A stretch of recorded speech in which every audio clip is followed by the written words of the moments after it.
Stuart's House of Vacuums. This is Tom.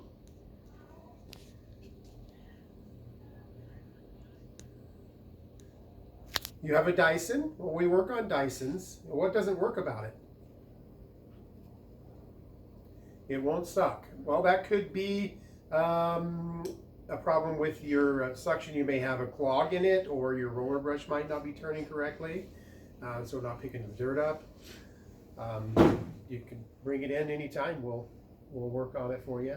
Check it out. We do work on Dysons. So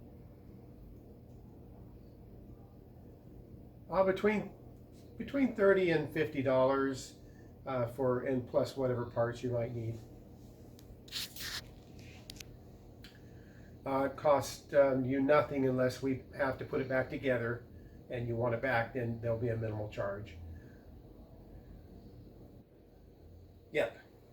And we are open from Monday through Friday, 8:30 till 5:30, and Saturday from 10 to 4.